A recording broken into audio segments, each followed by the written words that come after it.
Հանուն Հոր եւ Որդվո եւ Ոգուին Սրբո ամեն։ Բարի երեկո եւ մյուս տեղը բարի առավոտ, սիրելի հավատացյալ եղբայրներ եւ քույրեր,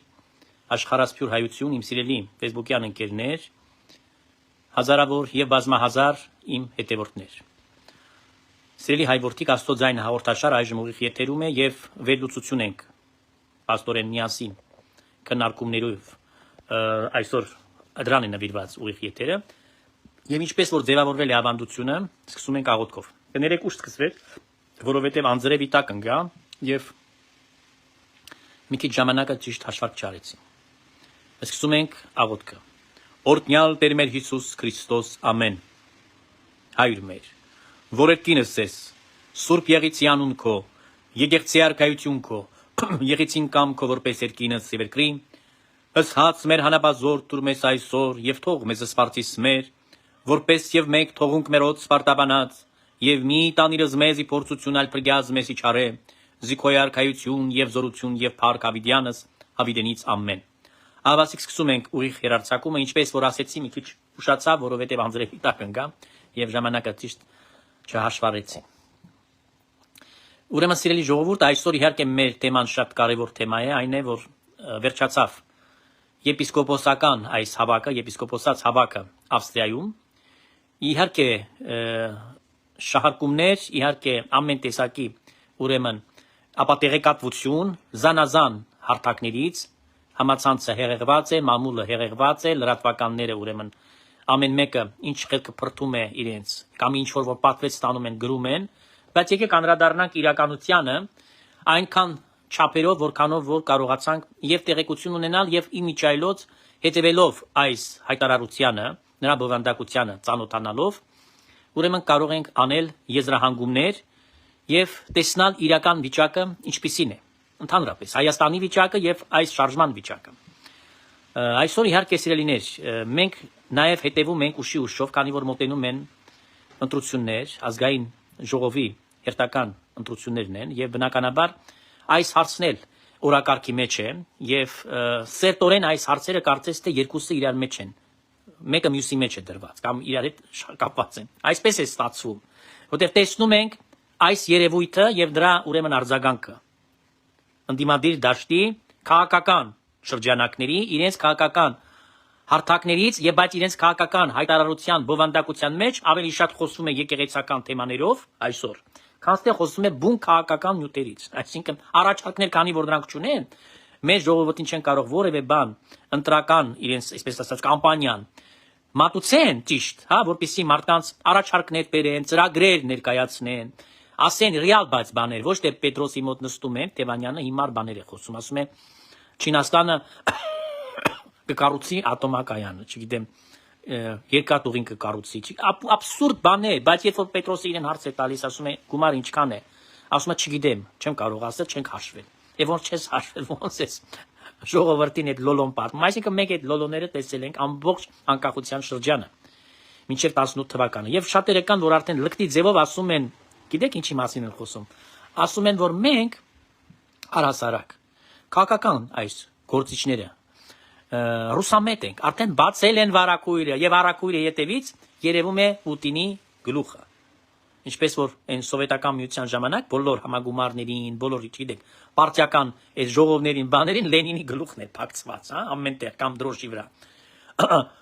Այստեղ նույնը, այսինքն դրանց ուղեղը նույն ձև փչացած ուղեղ է եւ ամեն ինչի մեջ նրանք պիտի տեսնան Ռուսաստանը։ Այսինքն Ռուսաստանի իշխանությունների վարած քաղաքականությունը ես նկատի ունեմ, ամենևին նկատի չունեմ ոչ ռուս ժողովրդին, ոչ առհասարակ այս պետությունը, բայց ես նկատի ունեմ այն վարած քաղաքականությունը, որը տասնյակ տարիներով արդեն դտվել է եւ այս կուսակցությունը Եդիննայա Ռոսիա, որ փորձում է ամենտեղ, ինչքան որ երկրներ կան, որոնք նախկինում եղել են այդ միութենական պետություն են կազմել սովետական միությունը, ուրեմն փորձում են ամենտեղ իրենց քաղաքական օրակարգը, գիտեք, ծիծաղում եմ, բայց դա լաց լինելու բան է, իրենց քաղաքական օրակարգը փորձում են պարտադրել, այդ թվում նաև եկեղեցու գործերի մեջ քիթը խառնելով իրանք են նաև հրահանգներ տալիս, այսպես արեք, այնպես արեք եւ այլն եւ այլն։ Եվ իհարկե սիրելիներ, մենք ինչ ենք նկատում, մենք նկատում ենք մի բան, որ այն բոլոր քաղաքական ուժերը, ովքեր որ նախկին ներն են, ինչպես ուզեք անվանեք, կամ անցյալն են ներկայացնում, ես ավելի շատ հակված եմ իրենց անվանել անցյալից եկած այդ դեմքերը մեջտեղ։ Նրանք բոլորն էլ մեկ կենտրոն են պաշտում եւ փաստացի այդ կենտրոնի համար են գործում Հայաստանում անուն Ռուսաստանի Դաշնության էլիտաների շահերի, նույնիսկ ոչ թե իրենց քաղաքացիների, այլ հանուն իրենց էլիտաների շահերի են գործում։ Եվ քանի որ այն պետությունը, գիտեք, տոտալիտար բռնապետական մի համակարգ է ստեղծել Բորիս Ելցինից հետո, երբ որ մահացավ Ելցինը, նամանավանդ ավելի ընդգծված դարձավ, որովհետև Ելցինը երբ որ ողջ էր, երևի ինչ որ տեղ ինքը կարողանում էր ազդել այդ մարդու քաղաքականության վրա։ Երբ որ ինքը մահացավ, լրիվ դարձավ բռնապետություն, կատարյալ բռնապետություն, ամբողջությամբ կարող ենք այսօր ասել 100%-անոց դիկտատուրա է այնտեղ, թերոր է, կարմիր թերոր, ինչ որ Լենինի ժամանակ կար, կարմիր թերորը այսօր այդ կարմիր թերորի կարծես թե շարունակությունն է, եւ այդ թերորի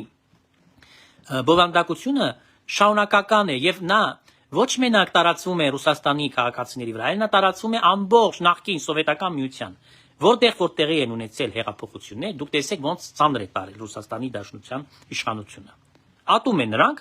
այլ երկրների, այլ պետությունների մեջ տեղի ունեցած ներքին զարգացումները, այսինքն նրանք խառնվում են այն զարգացումներին, որոնց իրանց ընդհանրապես դա պիտի չհետաքրքրի,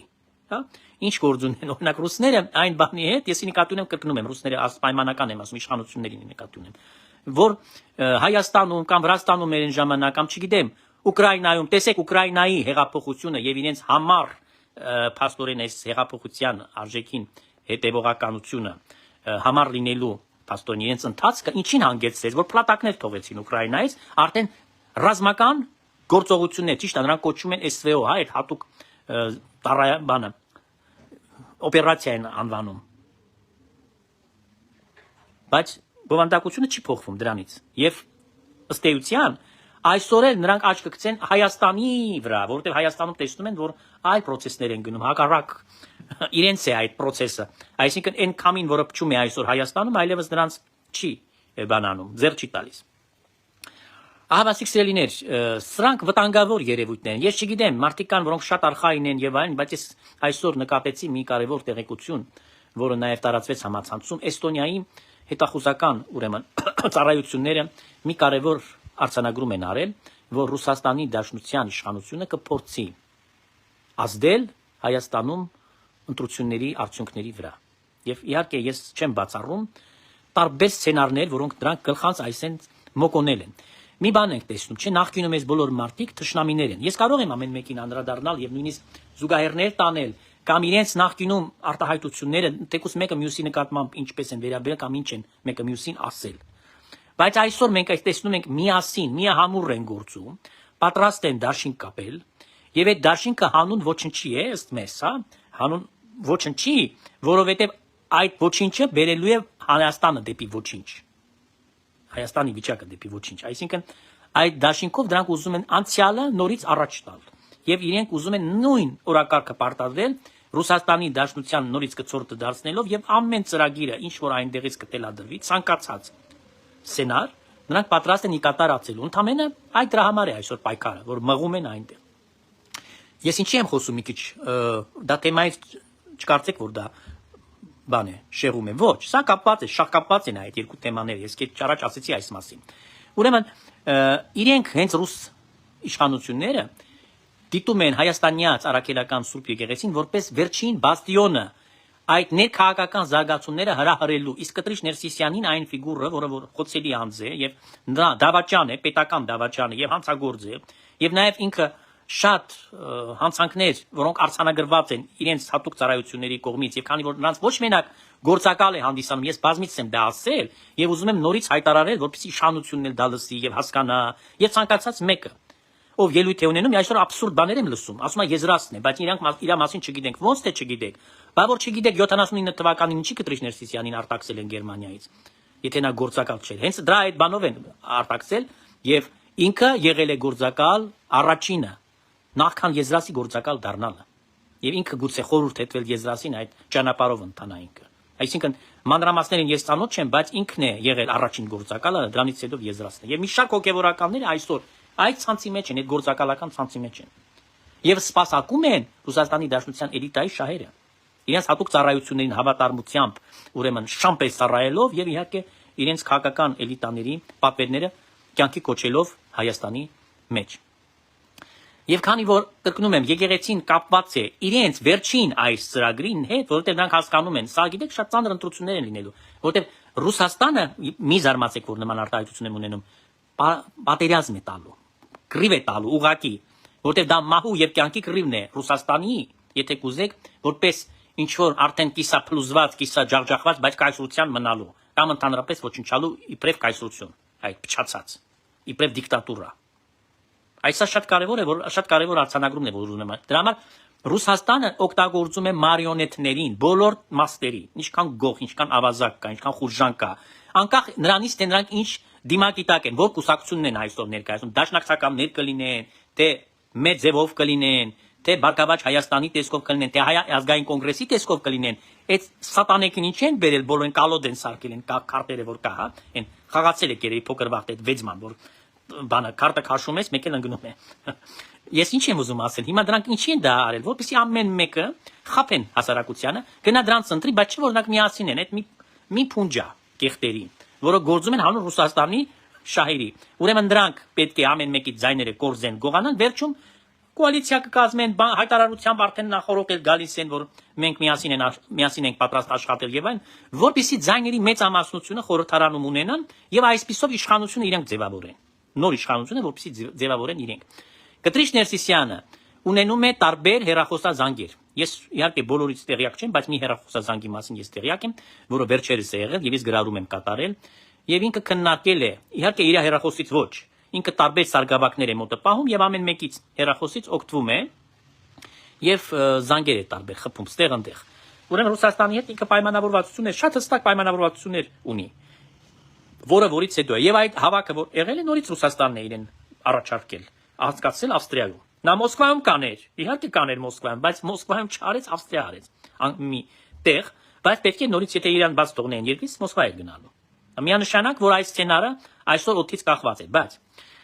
եկեք տեսնանք երևույթը, որ այսօր թմկահարվում է բոլոր մամուլներից։ Ուրեմն ես ասեցի ձեզ, որ մենք ունենք 54 եպիսկոպոս։ Ընդհանուր թիվը էջմիածնական, ուզում եմ դա ընդգծել եւ շեշտել, ուշադիր լսեք։ 54 եպիսկոպոսներն են։ Եվս ամեն մի պատրիարքարանից մեկ հոգի է եկել։ Այսինքն, եթե ընդհանուր հաշվենք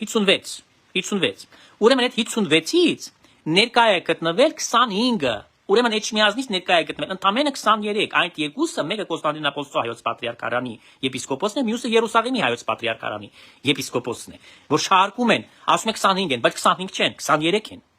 Եթե նայում ենք թվականակին, նույնիսկ կեսը չեն կազմում։ Եվ 27 հոգի պիտի լինեին, էջմիածնական եւ պատրիարքարաններից երկուսը 29 պիտի լինեին, որ լինեին կեսը։ Այսինքն քվորում նույնիսկ չկա։ Իրենց այս թուղթը, տուալետի թուղթին հավասար բան է, նա ինչ որ գրել են, արձանագրել են, չգիտեմ ոնց են կորզել ստորագրությունը։ Ես ապշել եմ եւ ուղղակի իմ ոչ թե վրդովմունքը, զզվանքը, հիասթափությունը հայտնում եմ, որ Հովնան Տերտերյանը ճիշտ են ասում էլի կարմիր կաշին իր գույնը չի փոխի։ Ես այսօր իհարկե զերծ կմնամ, որտեղ շատ բան գիտեմ իր մասին։ Ես ինչի մասին, չէ, իր մասին չէի խոսում վերջերս եւ բան չի անում, որտեղ մտածեցի ես մարդը փոշման է զղջաց եւ կանգնեց վերջապես բարենորոգման այս օրակարգի կողքին։ Բայց եթե նա դավաճանություն է արել, ուրեմն նա դավաճան է։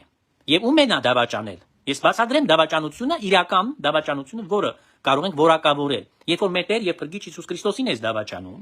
երբ որ դավաճանում ես Մայր եկեղեցին, եւ երբ որ դավաճանում ես ավետարանի խոսքը, այս ամենը նա դավաճանել է, որտեվ եթե նա Աստծո խոսքը ձեր այոն լինի այո եւ ոչը ոչ, եթե իր համար դա հաշիվ չէ, ինքը ասել է այո, հիմա էլ գնացել է այնտեղ ոչ է ասել փաստորեն։ Ավելի նենք ձևով, կեղտոտ ձևով, ինչի գնաց, եթե պիտի գնար այնտեղ, ճնշել են, այո,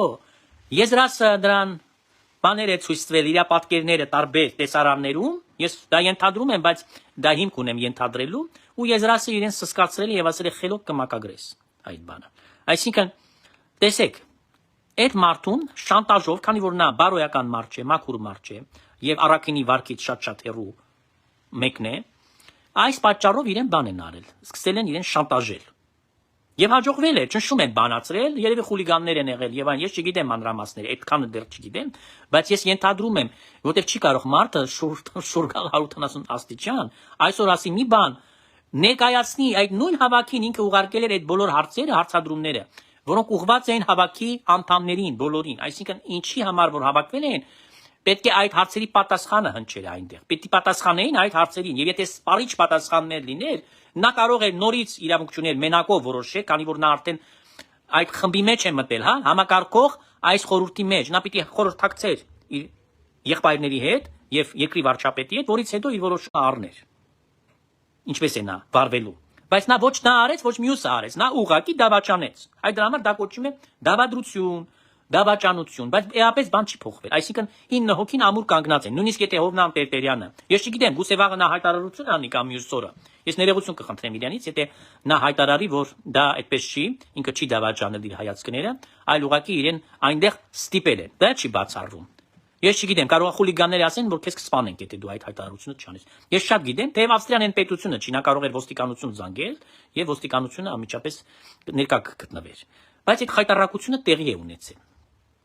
Եվ այսպիսով, սիրելիներ, ես կուզեմ ասել, որ այս որոշումը ինչ որ նրանք առան, այսինքն այս երկար բարակ լավաշները, որ ներկայացված են, առ ոչինչ են, նրանք ուժ չունեն, դեմագոգիայով զբաղվել են, աղավաղելով բուն խոսքը, հա, ինչի մասին է խոսքը։ Խոսքը այն լուրջ մեղադրանքների, որոնք ներկայացվել են Կտրիչ Ներսիսյանին,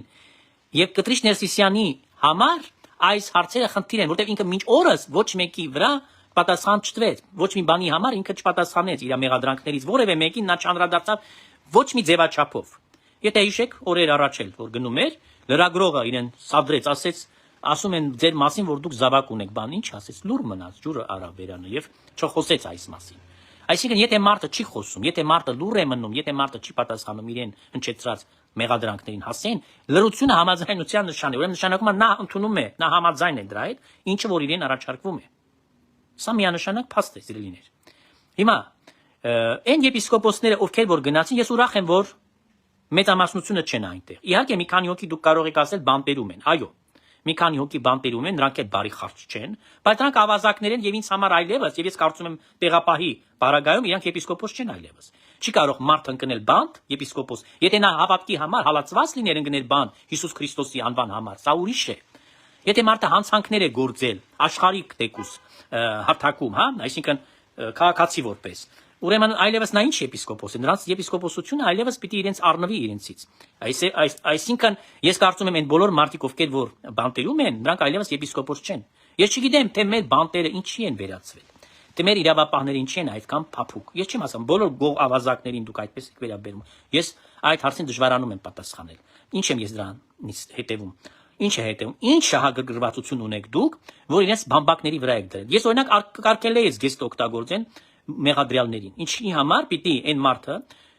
գեստով ներկայանա դատարան, չէ՞ որ ինքը հանցանքի մեջ է մեղադրվում։ Եվ լուրջ են այդ մեղադրանքները։ Դրանց հակից պիտի դա հանվեր, այն պալասատի պիժաման պիտի հագներ, հա, այն բանտարկյալի, ու պիտի գնար այդպես։ Չի կարող բանտից գնա հարցակնության կամ դատարան հայտնվի գեստով, պանակեով, չգիտեմ, լանջախաչով եւ այն։ Դա աբսուրդի ժանրից է։ Աբսուրդի ժանրից է։ Ես գտնում եմ, որ դա ոչ թե ժողովրդավարության մասին է խոսքը, սա աբսուրդի ժանրից է։ Դա ոչ մի ժողովրդավարության մասին չի խոսում։ Ոչ մի երկրում, ոչ մի պետության մեջ, եթե մեղադրվում է տվյալ անհատը, եւ ինքը հոգեվորական է, իր հակից պիտի հանվի այդ շորը։ Շատ ներողություն, եւ այդ բոլոր ատրիբուտները ինչ որ ունի։ Եվ պիտի պահեն իրենք։ Դա պիտի ինքը հանձներ, իրանք պիտի պահեն։ Վերջում, երբ որ ինքը դուրս կգա, տվյալ անձը, իրանքը վերադարձվեր իր ապրանքը իրեն։ Բայց այդ կարգավիճակի մեջ նա չպիտի երևա ժողովրդի աչքին, հասարակության աչքին, որ իրեն լուսանկարեն այդ զգեստներով։ Սա ես գտնում եմ եւ դատապարտում եմ դա, որ սա մեծ թերություն է եւ կարծում եմ իրավապահ համակարգը տեղ ունի մտածելու այս բանի վերաբերյալ։ Մյուսը, ցելներ, ասենք այս մարդիկ էլ չենք հաշվում, որովհետեւ նրանք արդեն հանցագործներ են, դրանց կարծիքը մեզ համար բան չէ, հաշիվ չէ։ Ուրեմն մնում է, որ մենք հասկանանք, որ այդ կեսից քիչ զանգվածը նրանք վերջի շանսը բաց են թողել ձեռներից եւ իրանք այլևս պիտի լուրջ չդիտվեն եկեղեցում, որպես հերանեկար չունեցող անձեր։ Այսինքն նրանք պետք է ուղարկվեն ապաշխարությանը։ Որքան էլ հիմա կուզեն ասեն, որ ընդվզելու են, այո, թող ընդվզեն, բայց վերջի վերջով մայր կենտրոնը գոյություն ունի եւ եթե կանոնական մենք հարթակում ենք, եթե մենք գործում ենք հանուն եկեղեցու շահի եւ առաջնորդվում ենք Հայաստանի Արաքելական Սուրբ եկեղեցու կանոնակարգով, ապա ովևէ մեկը մեզ չի կարող մեղադրանք առաջարկել, ոչ ներսից, ոչ դրսից, ես նկատի ունեմ արտաքին աշխարհը նաեւ, որ մենք անում ենք ինչ որ այսպես մեկի իրավունքն ենք սահմանափակում։ Ոչ, այստեղ իրավունքի խնդիրը չէ։ Այս մարդիկ հայտարարել են պետության դեմ հերթական անգամ, որ երրորդ անգամն է, ականջող չեն արել։ Նրանք պետության դեմ հայաստանյաց առաքելական եկեղեցու անունից, այսինքն արևանգած այս մարդիկ եկեղեցին, կագեբեշնիկ Եզրասի գլխավորությամբ, կաթոլիկ կարդինալների ներկայությամբ, չէ, որտեղ նրանք ամեն ինչից տեղյակ են։ Նրանք այնտեղից հայտարարություն են տարածել այն մասին, որ ուրեմն նրանք պետությանը թիրախավորել են նորից։ Կոչերով են հանդես գալիս իշխանություններին եւ այլն։ Այսինքն ինչ է նշանակում։ Փոխանակ պատասխանեն շիտակ պատասխանեն հարցերին, որոնք ուղղվել են, եւ այդ հարցերի համար գնաց Հովնան Տերտերյան այնտեղ, որ այդ հարցերին հետամուտ լինի, հա, ինքը այդպես լոլոկ կարդաց, որ ինքը գնում է այդ հարցերի համար։ Բայց արդյունքում մենք տեսանք, որ ոչ թե մենակ հարցերը ուր մնացին Հովնան Տերտերյան, ինքը հարցերը ոչ թե մենակ չհետևեց, որ պատասխանները ստանա, այլ հակառակը ստորագրեց այն դավադիր թղթի տակ հակապետական գրություն է սա, այո, ասեցի, առ ոչինչ չէ։ Բոլոր առումներով ես գրառում եմ կատարել եւ դուք կարող եք իմ էջում Facebook-յան էջում ծանոթանալ այն մանրամասներին երկու լեզվով հայերեն եւ ռուսերեն կա եւ կարծում եմ որ ձեզ համար արդեն հստակ կդառնա թե իրականության մեջ այո դա ոչ մի ուժ չի կարող ունենալ սակայն դա ոչ բոլորն են հասկանում նախ եւ մյուսը ոչ բոլորն են կարդալու այդ մեկնաբանությունը քանի որ լրատվական միջոցները այս ռոբասերժականի, չգիտեմ, արդեն ասեմ ամբողջ այդ ընդդիմադիր դաշտի, ոչ մենակ ռոբասերժական, մենք արդեն իրավունք էլ չունենք դա ասելու։ Մենք պիտի ասենք ռևանշիստները հայաստանյաց, փաստորեն Հայաստանի մեջ գործող ռևանշիստները, որոնք Ռուսաստանի քաղաքական էլիտայի շահերն են սպասարկում եւ կազմել են ճակատ եւ կռիվ են ուզում տալ Հայաստանի Հանրապետության քաղաքացու դեմ գալիք ընտրություններում։ Այս սա է, ձևակերպումը սա է, ուրիշ ձևակերպում չկա։ Հետևաբար այստեղ մնում է հարցեր ուղղել երկրի վարչապետին, ես հույսով եմ, որ պետք է անի ինքը երևի ճեպազրույց կամ չգիտեմ բրիֆինգ, ինչպես եք կոչում, եւ պետք է անպայման այդ հարցին անդրադառնա։ Կուզենք այդ պատասխանները տեսնել։ Ինչի չի հանգուցալուծում այդ հարցը, ինչքան պիտի ծամծմենք, ինչքան պիտի դիտորդի դերում լինենք, տեսնանք, ինչքան երկարում է ժամանակ, ասում է երկար տակ-տակ են ծեծում։ Այդքան այս մեկը մյուսի մեջ է, հա? Այս երկու հարցը իրար հետ կապված են։ Քաղաքական այդ ներքաղաքական վտանգները եւ եկեղեցու մեջ այդ խայտարակությունը անփարունակ այս վիճակը, որ շարունակական է եւ շարունակվում է մինչ օրս։ Դրան վերջ պիտի դրվի։ Ժամանակը եկել է ասելու, որ վերջանում է այս հարցը, սիրելի ժողովուրդ։ Ես կկնում եմ։ Մենք շատ լավ հասկանում ենք, որտեղից են քամիները փչում։ Այդ սառը հյուսիսային քամիները փչում են Մոսկվայից, Կրեմլից։ Փչում են Ռուսաստանի Դաշնության բոլոր հատուկ ծառայություններից, որտեղ մենակ Facebook չի գրեունն էլ կա, հա։ Եվ իրենց բոլոր ուրեմն ռուպորները, որոնք խոսում են, նրանք այն բաներն են փաստացի հնչեցնում մեղադրանքներ, հա, տարբեր պահանջներ, տարբեր խայտառակ խոսքեր եւ այլն ցեխով են լցնում հասարակությանը, խառնվում, միջամտում ներ քաղաքական process-ներին, այլ օտար պետություններին, համարում իրենց, որ դրանք պետք է իրենց շահը այդ երկրների մեջ պետք է իրենց բանը մնա, ազդեցությունը որ դրանք չպիտի բաց թողնեն, այսինքն փոչից բոլորին պիտի բռնեն, ոչ մեկը իրավունք չունի։ Այն ոնց որ տերը մի քանի շուն բռնի, հա, տարբեր բավադոկներով ասի կնագե։ Էսա, ռուսը այսօր ցա է անում։ Ինչքան պետություն կա, պահանջում է, ով չի լսում, ածժում է։ Ամեն ձևի։ Այսա շատ վտանգավոր երևույթ է եւ կրկնում եմ։ Միայն սա կփշրվի այն դեպքում, երբ որ Կտրիչ Ներսիսյանը կլինի բանտի խցում կամ հոգեբուժարանում, երկուսից մեկը։ Ես այսօր շատ մեծ վրդովմունք եմ ապրում, ինչու։ Որ Միքայել Աջապահյանին տվել են տանկալանք։ Ինչի համար եք տանկալանք տվել։ Թող սատկեր բանտի մեջ, ինչի եք թողել այս մարդուն, որ ինքը գնա վիրահատվի։ Ես ուզում եմ հասկանալ, ինչի համար։ Այդ ամեն մի բանտարկյալը, որ այսօր բանտում կա, ուզում եմ հարց ուղղել դատաիրավական համակարգի ներկայացուցիչներին։ Թույլ եք տալիս։ Մարդն գնում է բանտ, հետո ասում է օպերացիա պիտի անեմ, չգիտեմ, պիտի վիրահատվեմ, պիտի ատամնաբուժի մոտ գնամ, պիտի ստեղ գնամ, ընդեղ գնամ։ Թողում եք, ամեն մեկին թողում եք, Իզմիրյան բժշկական կենտրոնը բոլորին օթևանում է, բոլորին ընդունում է։ Սուսեմ սա հասկանալ։ Կամ Մկրտիչ Պրոշյանին թույլ են տալիս նույնիսկ, բացի դրանից, որ արդեն ինքը տանկալանքի տակ է, նաև թույլ են տալիս, որ ինքը գնա եւ ատամնաբուժի մոտ։ Ատամնաբուժի մոտ էլ Կտրիչ Ներսիսյանը նախապես կգա այնտեղ կխոսան։ Կամ Կտրիչ Ներսիսյանից ինչ որ մեկը։ Եվ իրենց որոշելիքներ, իրենց բաները, դավերը եւ այլն այնտեղ կքննարկեն։ Կարող է ատամնաբուժը դա բան է զուտ, օպերացիա է։ Ուի։ Բայց իրականության մեջ լրիվ ուրիշ բան է այնտեղ տեղի ունենում։ Ուրեմն սիրելի ժողովուրդ, այս խայտարակություններին ես ուզում եմ խոսել, որը որ անընդունելի են եւ կարծում եմ ամեն ողջախոհ մարդ այս հարցերը պիտի տա։ Չի հասկանում, դա լոգիկայից դուրս է, սա տրամաբանական չէ։ Մեղադրյալը, ով որ բանտում է արդեն դատված, ինչ գործ ունի, գնա բանկալանքում անցկացնի ժամանակը։ Էս ինչ է կատարվում։ Էս ինչ է կատարվում։ Էն էլ նախընտրական այդ շեմին, նույնը տաշիրը։ Դուք հասկանում եք ինչ է կատարվում։ Սրանք պատերազմ են անելու։ Հունիսի 7-ին եւ մինչ այդ, իհարկե մինչ այդ էլ։ Արդեն լսել են կրակոցներ եւ այլն, չէ՞, գալիս են քաղաքի մեջ կրակում են արդեն։ Այդ ոնոցածը նոր է, այդ առաջին ծիծեռնակներն է, խուժանությունների։ Նրանք ամեն ինչ անելու են եւ նրանք սպասում են օգնություն Ռուսաստանից։ Այս սա էլ կա։ Այնտեղից են նրանք սպասում այդ օգնությունը։ Դրա համար ես այդպես երկու մատների արանքով չեմ ուզում այդ հարցին անդրադառնալ։ Շատերը կան, որ անհոգ են, ասում են, հա, ոչ, Ամերիկայի Միացյալ Նահանգները այսպես, այնպես եւ այն, դա շատ լավ է, որ այսպես, այնպես, բայց մենք չենք կարող ապավինել, որ Ամերիկայի Միացյալ Նահանգները կամ ինչ-որ Եվրոմիությունը կամ չգիտեմ, ինչ-որ օտար պետությունը պիտի հոգա այս հարցերը, հա, կանխելու համար։ Ինչի երբ որ կա պետական գործիքակազմ, որը պիտի նախապես կանխի։ Ինչի մենք հույսը դնենք օտարի օգնությանը, սպասենք։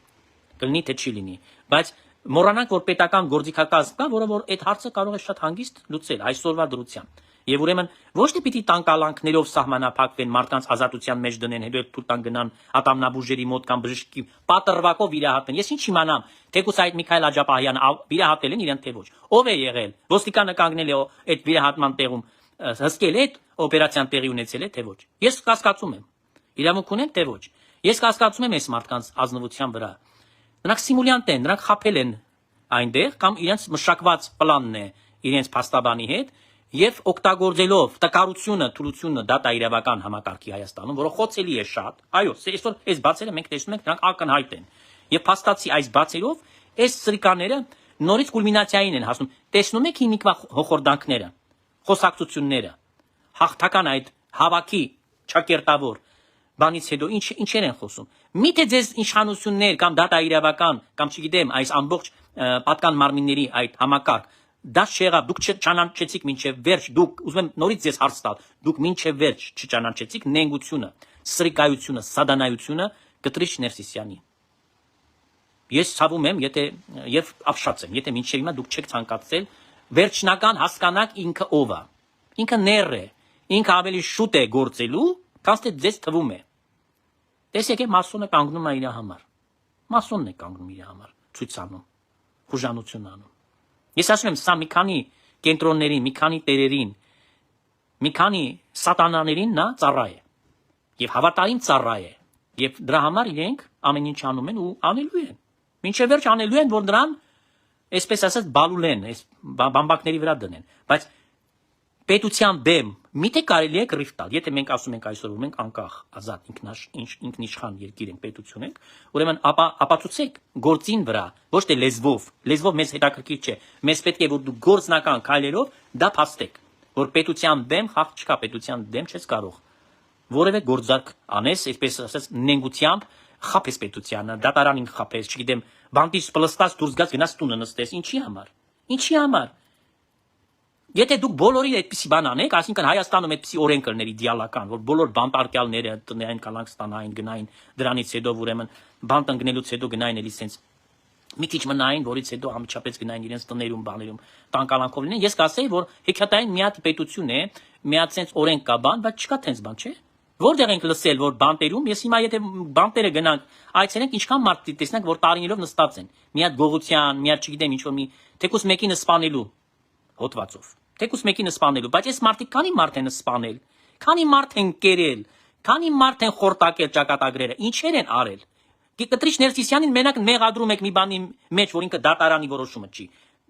կատարածել, այսինքն չի ենթարկվել եւ այս փաստորեն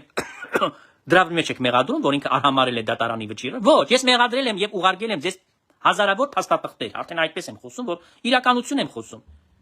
Հարյուրավոր էջանոց ես ձեզ բաներ եմ ուղղել։ Ինչի՞ չեք մեղադրում իրեն ուրիշ գործերի մեջ։ Ինչի՞ չեք ուզում։ Ինչի՞ չեք ուզում այդ մարդուն մեղադրեք ամեն ինչի մեջ։ Եվ ուղարկեք բանտը։ Եվ այս բոլոր հարցերով քննություն անցկացնեք։ Ինչ է նշանակում կանչում ենք հարցականության, ասում են արհամարել է եւ ասել է չեմ տա։ Ոչ մի հարցի պատասխան։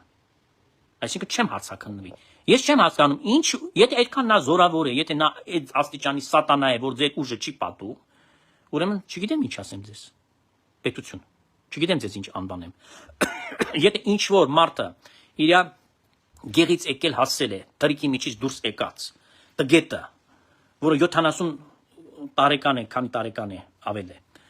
արդեն խելքը չի աշխատում, նորմալ իր, կամ հոգեկան խանգարումք ունի։ Եթե նա կարողանում է ձեզ հոլի պես ֆռացնել, ուրեմն էվալա իրան ինչ ասեմ։ Ուրեմն բրավո։ Ինչ եք այդպես մեղ վերաբերում հանցագործի։ Ես կրկնում եմ, եթե դուք բոլորին նայեիք նույն աչքով, բոլոր հանցագործներին, բոլորին բաց թողեիք, բոլորին տանկալանք տայիք, բոլորին այդ նախքան հեղափոխությունը քանի մարդ է նստել։ Ես ուզում եմ հարց տալ այստեղից։ Այն մարդիկ, որոնք մինչև հեղափոխություն բանտարկված են, այդ դեպքում ինչ պիտի դուք անեք։ Դուք պիտի ամնիստիա անեք, բոլոր բանտերի դռները բաց անեք, բաց թողեք այդ բոլոր մարդկանց։ Ինչի՞ չեք արել դա։ Ինչի՞ չեք արել դա, եթե դուք չեք բաց թողում այն մարդկանց, ովքեր նախքան հեղափոխություն են բռնվել։ Բա կարող է Շինցու Դավաճան այս նախքին իշխանությունների օրոք այն գրպանային դատավորների վճիրներով են նրանք գնացել բանտի խցերը։ Բայց ինչի՞ չեք այդ մարդկանց բաց թողնում, հանգիստ գնան իրենց կյանքը շարունակեն արդեն։ Ինչքան նստել, պատժվել արել են արդեն։ Բայց այս մարդկանց ձեր օրոք հիմա նոր պատժում եք, հետո 1-3 ամիս անցում է, բաց եք թողնում, գնում է սանատորիա, գնում է հանգստանալու իր տանը։ Հիմա տաշիրի սամոն, սևիկրան հացի վրա կսում ամեն առավոտ, հա, խորովածը ամեն ինչը ուտում խմում, հա, շամպանսկիով ամեն ինչով, շատ ներողություն։ Հիշեց երեք հերոստացույցը միացնում է, տելեֆոնում է ուզե զանգում է։ Էդա տանկալանքը։ Հանգստա վայր է իր համար դա։ Ինքը փողի խնդիր չունի, որևէ բանի խնդիր չունի։ Միայն թե որ իր շարժը սահմանափակ է։ Սա նորմալ չէ։ Ես գտնում եմ, որ սա նորմալ չէ եւ կրկնում եմ, ես այստեղից մեծ կասկած եմ։ Կասկածներ ունեմ, մեծ։ Եվ այդ կասկածները հիմք ունեցող են, որ Միքայել Աջապահյանը սիմուլյանտ է, ոչ մի հիվանդություն չունի։ Դուք պետություն ստուգել եք այդ մարդուն առանձին, արդյոք վիրահատվել են նա։ Վիրահատել են իրեն, թե ոչ։ Թե ինքը ուղղակի դերասանություն է արել, որ դուրս գա բանտից։ Այդ որ գնում է ատամնաբուժի մոտ, ինչ եք թողում։ Այս ամեն մեկը ես համոզված եմ, որ բանտում լիքը մարդ կա, որ ատամի խնդիր ունի այսօր։ Ուրեմն այստեղից պահանջում են բոլոր բանտարկյալները բունտ անեն վաղը բանտերում։ Եվ պահանջեն, որ իրենց ատամները ցավում են, ուրեմն բոլորին բաց թողնեն գնան ատամները բուժեն։ Սա ինչ է։ Սա ինչ մոտեցում է, ես չեմ հասկանում։ Ինչպես կարելի է նման բան անել։ Սա եթե նման օրենքը կա, ապա ինձ ապացուցեք, որ դա բոլորին է վերաբերվում։ Թե ընտրովի։ Թե ինչ գեղեցիկ աչքերի համար են այս մարդկանց թողել։ Թե ուրիշները առողջական խնդիրներ չունեն։ Եթե անգամ ունեցել են այդ խնդիրները, եթե ենթադրենք, որ սիմուլյան չեն, ինչը ես նորից եմ ասում, այստեղից հայտարարում եմ մի պատասխանատու հայտարարություն։ Ես կասկածում եմ, որ Միքայել Աջապահյանը հիվանդ է եւ անհրաժեշտություն ուներ վիրահատվելու, որովհետեւ նա չի գնացել այլ հիվանդանոց։ Ինչի՞ չեք ուղարկել ուրիշ հիվանդանոց։ Ինչի՞ գնացել է բժշկության այդ Իզմիրյան բժշկական կենտրոնը, որտեղ որ Կտրիչ Ներսիսյանի կնոջ անունով է, Լոլա Գրիգորյանցի անունով է այդ հիվանդանոցը Կտրիչը գրել։ Պատկանում է Կտրիչ Ներսիսյանի կնգան։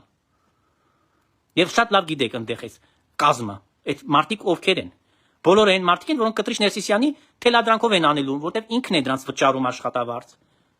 Իրենից են հաց ուտում, իրանք անելու են այն, ինչ որ նա իրենց կթելադրի։ Պարզից պարզ է։ Այս մարդիկ հանցագործություն կգնան, ընդդուք մինչև վերջին հանցագործություն հանուն դրան, որ հաց ուտեն, որ ապրեն, չզրկվեն իրենց բարեկեցիկ կյանքից։ Հետևաբար նորից ստեղծման նշաններ եմ դնում։ Ինչի հենց մեկը վատանում է, Քոչարյանը վատացավ գնաց այնտեղ։ Ես չեմ հասկանում, միթե Երևանի մեջ ուրիշ հիվանդանոց գոյություն չունի։ Ես չեմ հասկանում։ Գուցե չկա, գուցե Երևանը արդեն այս դեպի բան է եղել, քանդվել է, ավիրվել է բժշկությունը Հայաստանի մեջ, որ միակ այդ բժշկական Իզմիրյան կենտրոնում են լավ բժիշկները, որտեղ մարդիկ գնում են, հա։ Ինչ ասեմ։ Եթե դա պիտի արգելվեր, դա պիտի արգելեք գնալ այնտեղ, որտեղ չի գնացել բուժվելու, ես կրկնում եմ, գնացել է ուրիշ բաներով զբաղվելու եւ տեղեկանքները կհանեն, փողով չեն ծախել տեղեկանքները, երբևիցե սիրելի ժողովուրդ, որևէ մեկը Երևանում բժշկից թուղթ չեք առել։ Չի եղել նման դեպ։ Առել եք իհարկե, ցանկացած մեկը առել է։ Եվ վստահ եմ, որ այդ Կտրիչ Ներսիսյանի բանով այս բժիշկները սուտ վկայություն կտան, կասեն այո վիրահատվել է, այո ծանր վիճակը, էպիկրեզներ կհանեն, բաներ կհանեն, կցույց տան այդ թղթերը, բան ամեն ինչը, բայց ուրիշ հիվանդի կլինի, բայց անունը կգրվի, որ այս մարդունն է, Միքայել Աջապահյանն է։ Այսինքն սա մեծ խնդիր է։ Եվ կրկնում եմ, Ես այստեղից մեծ խնդիր եմ տեսնում, որ երկարում է ժամանակ։ Այդ ժամանակը ինչքան պետք է երկար։ Արդեն 3 ամիս մնաց մինչև ընտրության օրը։ Երբ ենք դա տենալու։ Երբ որ խառը գլուխը կլինի լրիվ, ինչի համար։ Մայիսին, եթե չեմ սխալվում, մայիսի սկիզբը սկսվեց։ Անցած տարի այդ խոսակցությունը եւ այդ գրառումները արդեն պաշտոնական Փաշինյաններից սկսվեց մայիս ամսից։ Քանի ամիս ենք մենք այդ հարցով ենք տառապում։ Քանի ամիս էլ պիտի տառապենք։ Ես ուզում եմ հարց տալ։ Եվ այդ հարցերին կպատասխաններ կսպասեմ։ Այդ բրիֆինգի ժամանակ ես կսպասեմ այդ պատասխաններին։ Իմիջիայլոց այդ հարցը լրագրողը տվել էր օրեր առաջ Փաշինյանն, որ հարցազրույց է գնացել տալու։ Բայց ինքը այդպես է չպատասխանեց հստակ։ Ոնց թե ինչքան որ պետք է ժամանակը։ Ինչքան է պետք այդ ժամանակ։ Ես ուզում եմ հասկանալ, ի՞նչն է պետք։ Եթե հույս ունեք, որ ինքը գնալու է իր ոտով, ես ասել եմ դա 20 տարի դա ասել եմ, որ ինքը հանցագործ է։ Ավելին եմ ասել, ավելի երկար, այսինքն ինքը դեռ կաթողիկոս չէր, միշտ էլ դեմ է։ Եվ խոսում էի, այն ժամանակ այդ ձևաչափը չկար։ Ուզում եմ ասել, միշտ ասել եմ եւ հիմա ասում եմ, ուժի մեջ եմ բոլոր իմ ասածները, նախկինում, հիմա էլ եմ ասում նույնը։ Իրա ոտով եւ դրա տակ ստորագրելու եմ։ Իրա մարդը, այդ մարդը, Կտրիչ Ներսիսյան քաղաքացին, իրա ոտով երբեք չի գնալու։ Չի գնալու երբեք, ինքը իր կամքով հրաժարական չի տալու երբեք։ Նույնիսկ եթե Երևանի վրա ատոմային բոմբ ընկնի, ինքը չի գնալու։ Ռադիացիա եթե ընկնի, ատոմային բոմբ ընկնի, ինքը չի գնալու։ Նա այդ ձևի բնավորություն ունի այս մարդը։ Ես գիտեմ իրեն, ճանաչում եմ իր բնավորությունը, լավ գիտեմ։ Ինքը կատարյալ սատանա է։ Այդ թուղթը, որ դուք չեք կարդացել, ինչ են գրել։ Այդ որոշումը իրենց, հա, այդ շինցու հավաքի եպիսկոպոսած։ Սա նորմալ մարդու արտահայտությունները չեն։ Սա արտացոլումն է իր կեցվածքի, որ ինքը երբեք ու երբեք չի ընդունել, չի ընդունում եւ չի էլ ընդունելու իր սխալը։ Երբեք իրան չեք կարող երբևիցե համոզել նրա մեջ, որ ինքը սխալ է։ Ուղղակի չեք կարող։ Բագրատ ընդունել է իր սխալը, ուզում եմ հարց տալ, չէ։ Միքայելին, որ բաց եք թողել, տան մեջ է հիմա զվռնում, ընդունել է իր սխալ լինելու։ Ոչ։ Մկրտիչ Պրոշյանին, որ ուղարկել եք վաղ ատամնաբուժի մոտ է գնալու, ինքը ընդունել է իր սխալը։ Ոչ։ Որ մեկին, որ բաց եք թողել ես տականքներից ումը որ հավաքել էիք,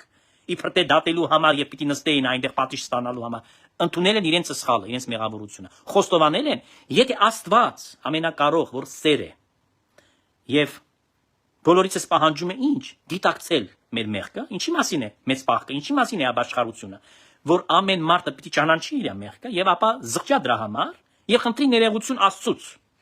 որպիսի թողությունը ստանա։ Տեսեք, մեխանիզմը նախ պիտի դու ճանաչես, ապա պիտի զղջաս եւ որից հետո պիտի ներողություն խնդրես եւ հետո ակնկալես, որ թողություն լինի։ Նույնը այստեղ պիտի տեսնաս։ Դու պիտի տեսնաս,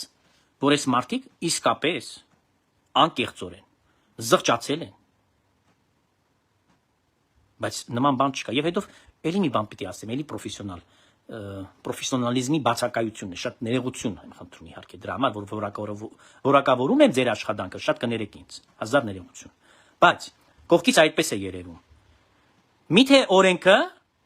այդպես կարելի է բանալ։ Ուրեմն նույնիսկ պետությունների մեջ, երբ որ բանտում մեկը հայտնվում է, ուրեմն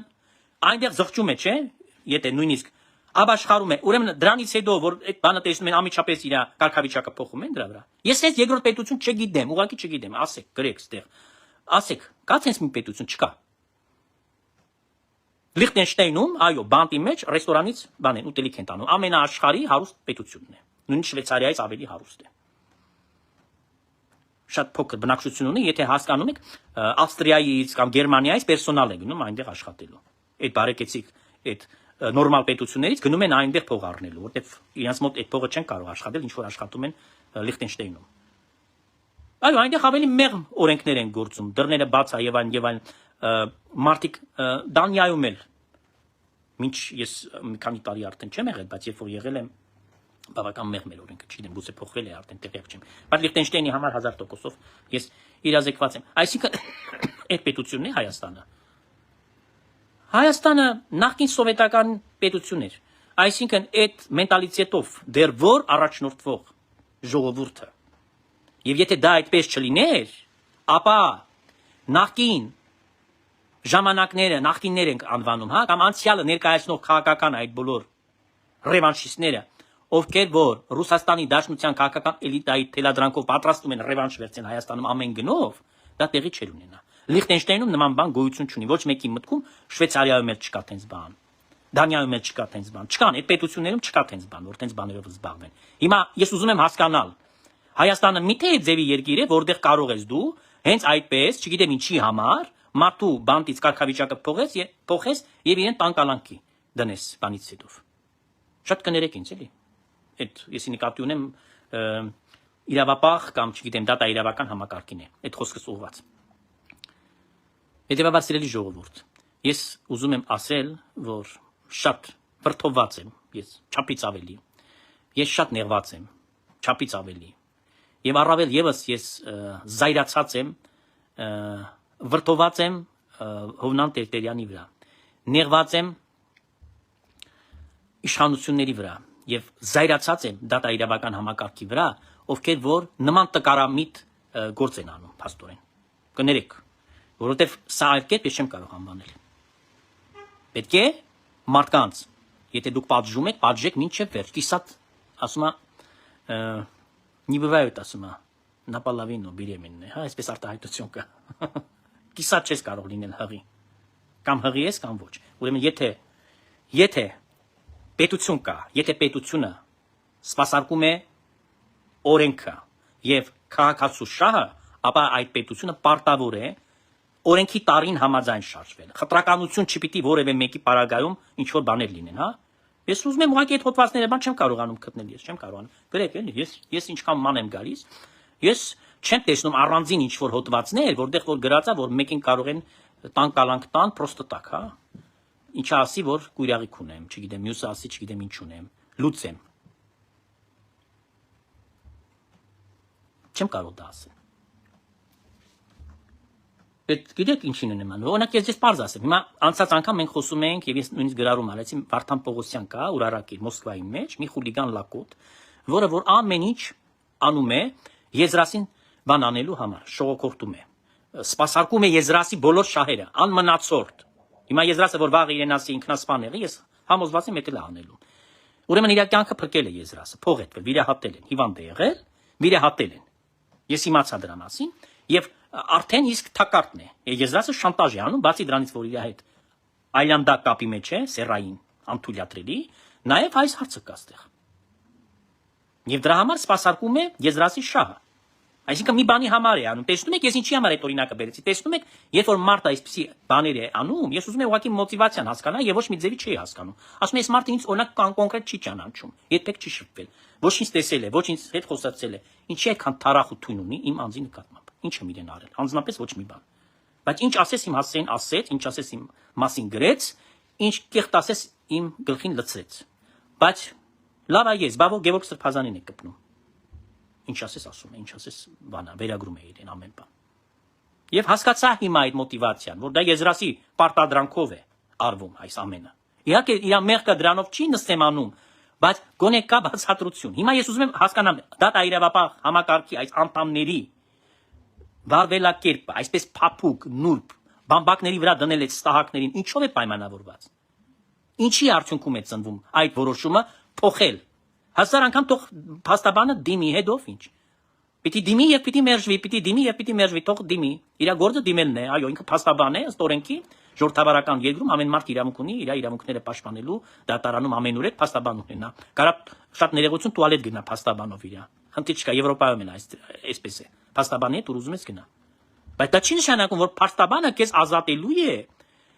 ուրեմն ոչ իր գործելուց հետո։ Ես չեմ հասկանում այսպիսի բաներ, չեմ հասկանում եւ ինձ համար դա շատ լուրջ խնդիր է, որովհետեւ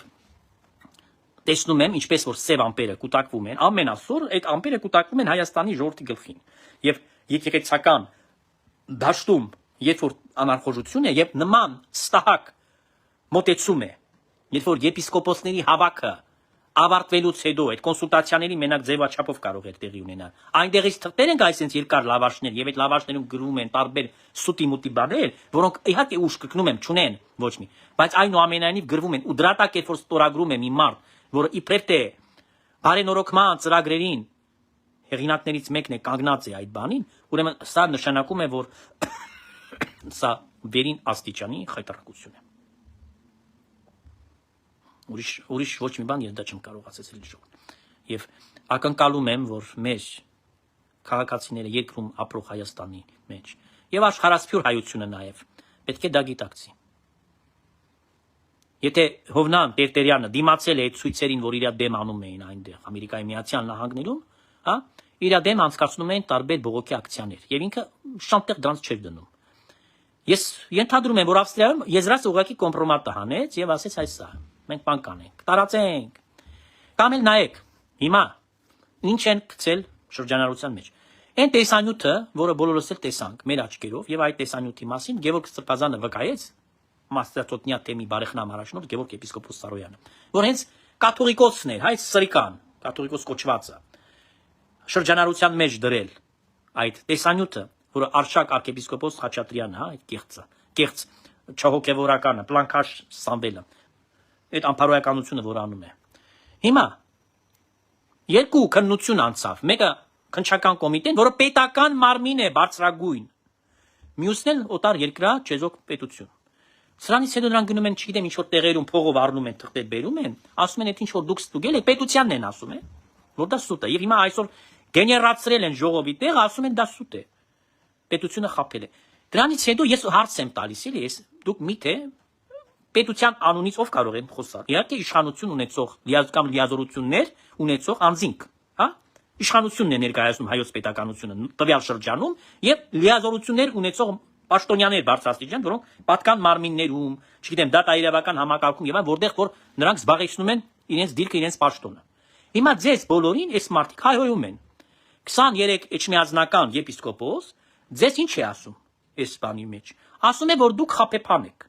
Դուք խափում եք հասարակությունը, դուք Հայաստանի մեջ անօրինականություն եք գործում, քննչականին են մեղադրում։ Ես չեմ խոսում են ուրիշ պետությունից որ բերել, բայց քննչականին են մեղադրում։ Դրանից հետո հետևանք չպիտի լինի, ես ուզում եմ հարցնել։ Այս 23 հոգուն չեք կարող տեսնալով ինչ անձնագիր ունի։ Ինչ կապ ունի որտեղ ապրում, հետախուզման մեջ գցեք այս մարդկանց, բերեք ականջից, բերեք բանտիխուցը։ Չէ որ նրանք հեղինակության հետ են, նրանք անարխիա են քարոզում պետության մեջ, այս մարդիկ, եպիսկոպոս լինելով հանդել, քարոզում են անարխիա։ Այն որ ասում ենք, հա, փոքր վաղտ ասում ենք անարխիա մած բարյատկա։ Հիմա այս մարդիկ անարխիա են քարոզում։ Նրանք ուզում են քաոս սերմանեն։ Այսինքն հասարակության մեջ հրապարակ են նետել մի գաղափար, որ պետական բարձրաստիճան պաշտոնյաները եւ պետական կառույցները, մարմինները ստախոսությամբ են զբաղվում, կեղծարարությամբ են զբաղվում։ Սա շատ լուրջ մեղադրանքներ են։ Շատ։ Կարող են դրատակից դուրս գալ, կարող են ապացուցել, որ այդ տեսանյութի հետ կապված, բացի դրանից ազգային անվտանգության ծառայությանը, չէ, պիտակավորել է եզրասը շատ կոնկրետ։ Ասել է կեղծ է թուղթը։ Այդ տեղեկությունը, որ ինքը լրտես է, կագեբեշնիկը կեղծ է։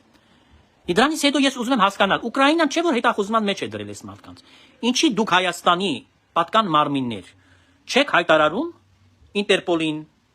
միջազգային գետնի վրա, որ հետախուզման, ինչի թողեցին, ինքը գնաց հասավ եզրացը Մոսկվայից Ավստրիա։ Իրան կարա Ռուսաստանը չարտահանձնի, ես չեմ ասում, որ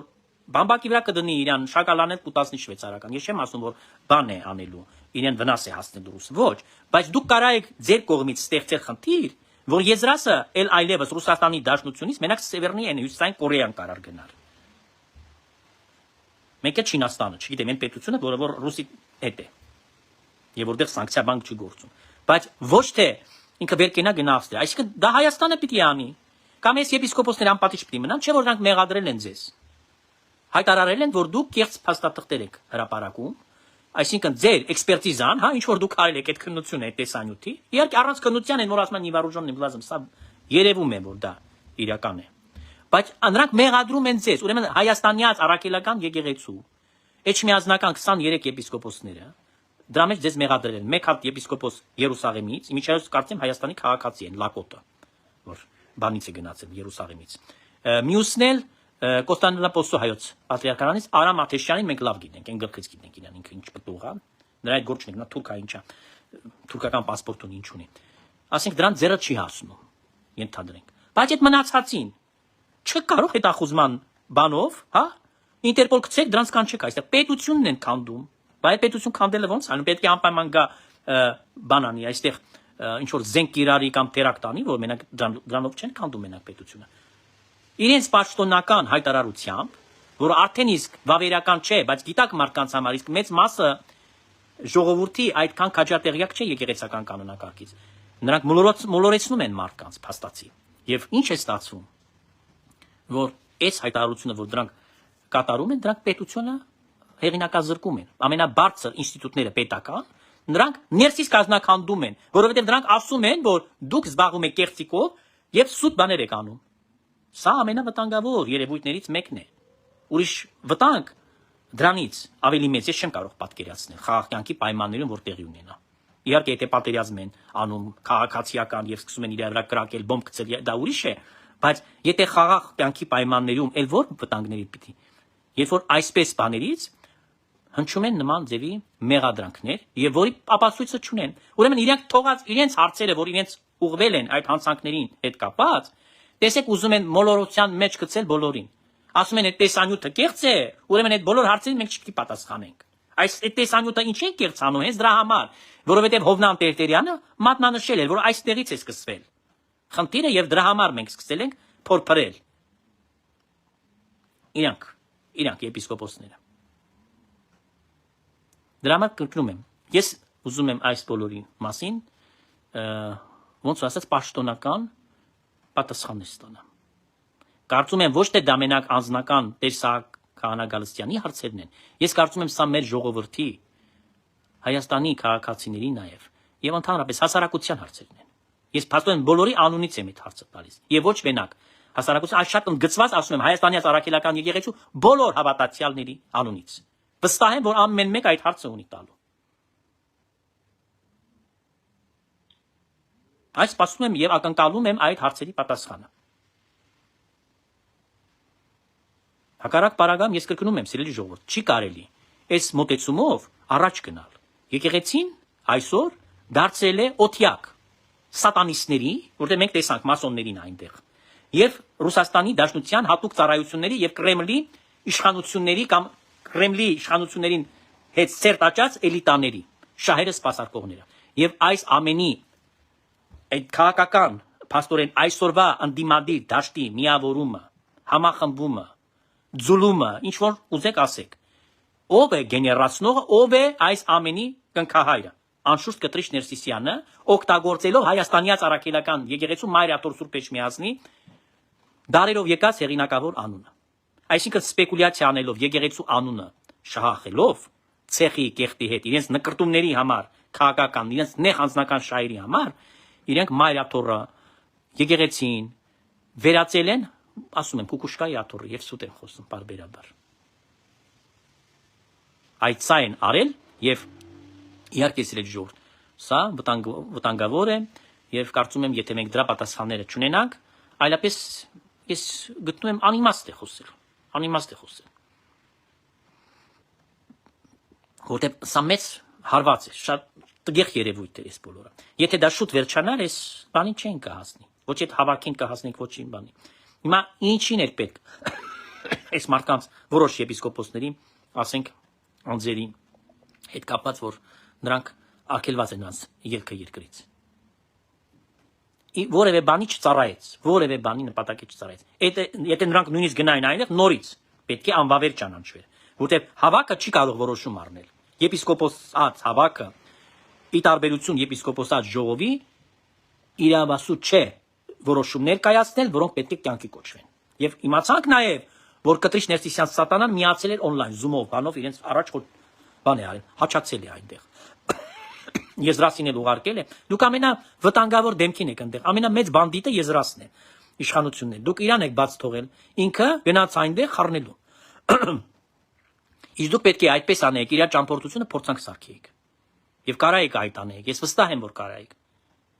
Որ Ուկրաինային, եթե դուք ասեիք, որ Եզրասը գնում է Ավստրիա, Ուկրաինան ամեն ինչ կաներ, որ Եզրասը չգնար, չէր գնա Ավստրիա, չէր հասնի այդ Ավստրիան։ Կամ հետ չէր գա այնտեղից։ Այդ ոնց ուզում եք արդեն հասկացեք։ Առնվազն այսքան կանեն իրեն, որտեղ ուկրաինացիները, եթե Եզրասին տեսնան, կենթանի ինքը չի մնա իրեն ձեռքը։ Ցանկացած ուկրաինացին, եթե Եզրասին տեսնա, ոչ մի կապ չունեցող, ասենք, Կիևի իշխանությունների հետ, հա? Կապ չունեցող։ Ուղղակի իրենց երկրի հայրենասեր մի անձնավորություն, եթե տենա տղամարդ, շանսատական էր։ Ավստրիա չէ, որտեղ ուզում է լիներ։ Այսինքն ինչ է կատարվում, ինչի համար Եզրասը պիտի այսպես ազատման գա։ Գտնում եմ, սա բոլորը հարցեր են, որ ինձ համար մութ են։ Ես չեմ այդ հարցերին գտնում որևէ պատասխան, որովհետև չունեմ այդ պատասխանները։ Եվ կուզեմ, որ վարչապետ ուղիղ հարցերին պատասխանի։ Չշրջանցի հարցեր, ինչպես որ այդ կնոջ առաջ շրջանցեց հարցը, եւ երբ որ հարցեց կոնկրետ շատ ժամանակի մասին, ինքը ոչինչ չասեց։ Բայց չէ որ մենք ուզում ենք ժամանակի մասին իմանանք, ժամանակահատվածը որն է։ Չէ որ 3 ամիս հետո լինելու են երկրում ընտրություններ։ Ո՞վ է զբաղվելու 1 ամիս հետո դրանով։ Երբ որ արդեն դեժ վիճակ է ստեղծվելու, արտառոց բաներ են լինելու Հայաստանում։ Ես դրա մեջ կասկած չունեմ, ես դրա տակ կգնում եմ, պատրաստ եմ ստորագրել։ Ամեն ինչ անելու են ի վնաս այսօրվա իշխանություններին։ Ամեն ինչ անելու են անցյալը բերելու։ Ամեն ինչ անելու են հանուն Ռուսաստանի Դաշնության քաղաքական էլիտաների այդ շահերի։ Ամեն ինչ անելու են այդ դրա համար։ Այսքանը, որ ուզեցի այսօր ձեզ հետ կիսվել եւ այդ քննարկումների արդյունքում կարծում եմ եւ ակնկալում եմ լուրջ պատասխաններ, նաեւ ձեր կարծիքները կսպասեմ, ցելի ժողովուրդ, որպեսզի դուք էլ կարողանաք ինձ պատասխանել, այսինքն ձեր գրառման տեսքով եւ ինչու՞ չէ, սպասեմ նաեւ ձեր լայքերին, որպեսզի նյութը բարձրանա եւ այսպեսով այս ամեն անվճար է եւ գրառումը եւ լայքը, բայց դրանով դուք օգնում եք, որ նյութը ավելի տեսանելի դառնա, ընդգծում եք նաեւ այն բանը, որ իմ աշխատանքը գնահատվում է այսպեսով եւ սպասում եմ ձեզ հերթական մեր եթերներին, իհարկե, եթե ես ստանամ այդ հարցերի պատասխանները ձերներ, որտեվ մի տեսակ գիտեք, մարդու ցանկությունը փախչում է խոսել, երբ որ տեսնում ես թեվատապ ես լինում արդեն այս բաները, երբ որ նկատում ես, ոչ մի ձևի չի կարող արդարացվել։ Այս մոտեցումները ես նկատի ունեմ։ Իմ բարձրացած հարցերի, որոնք եւ ինձ թվում է, ոչ թե թվում է, այլ ես 100%-ով դա գիտեմ, դա դրանք ձեր հարցերն են։ Ձեր հարցերն են։ Այսքանը եւ աղոթքով վերջացնենք աչնարարչական, բազուկս փրկչական, Սուրբ խաչը տերունական լինի ձեզ պահպան, հայսում հետև մինչև հավիդյան ամեն։ Ուրեմն մի քանի խոսք էլ ասեմ վերաբերվող մեծ պահքը, դուք արդեն ովքեր որ նոր տոմարով են առաջնորդվում, արդեն մեծ պահքի մեջ են։ Մենք պիտի մյուս շաբաթվանից սկսենք, այսինքն մեր մոտ բարեկենդանը, բուն բարեկենդանը Կիրակի է։ Ես կուզեմ ասել, որ Հայաստանում այս Կիրակին արտաքսման Կիրակին է։ Եվ այն Կիրակին է, որտեղ հիշատակվում է Աթամ եւ Եվայի Եդեմական այգուց արտաքսումը։ Մարդ արարածը մեղքի պատճառով, տեսեք, մեղքի պատճառով եւ ոչ թե մենակ մեղ գործելու համար, այլ որ մեղքը չճանաչեց։ Չէ՞։ Եվան խնձորոտվեց, երբ որ Աստված հարցեց, Եվան Ադամը Եվայի վրա մեղքը բարդեց, Եվան էլ ասեց օծն է տվել։ Գայթակղեցրել այսպես։ Այսինքն հանձն չառան, չասին մեղակ ես դել, մենք ենք մեղ գործել։ Այս պարագան է։ Հիմա արտաքսվեցին, չէ՞, դրախտից, Եդեմական այգուց։ Հիմա տեսեք։ Եթե այսպես մոտեցումները կարող են այդ արտաքսումի բերեն։ Ես չեմ ցանկանում, որ այս պատմությունը, որը աստվածաշնչյան դասական պատմություն է, կրկնվի ինչ-որ փոքր դրվագում, ասենք, ժամանակակից կյանքում ինչ-որ այս ընտրությունների բաների ժամանակ։ Մի այսպես պատմություն լինի։ Այսինքն չի կարելի։ Պետք է գործել, գործը արդար է, հանուն Հայաստանի Հանրապետության, հանուն հայ ժողովրդի եւ հանուն Հայաստանի Ծառայական Սուրբ Եկեղեցու այժմ եւ Միշի Վավիթյանը Սավիրանից ամեն խաղ գիշեր բոլորին։ Կհանդիպենք։ Հույսով եմ նորից։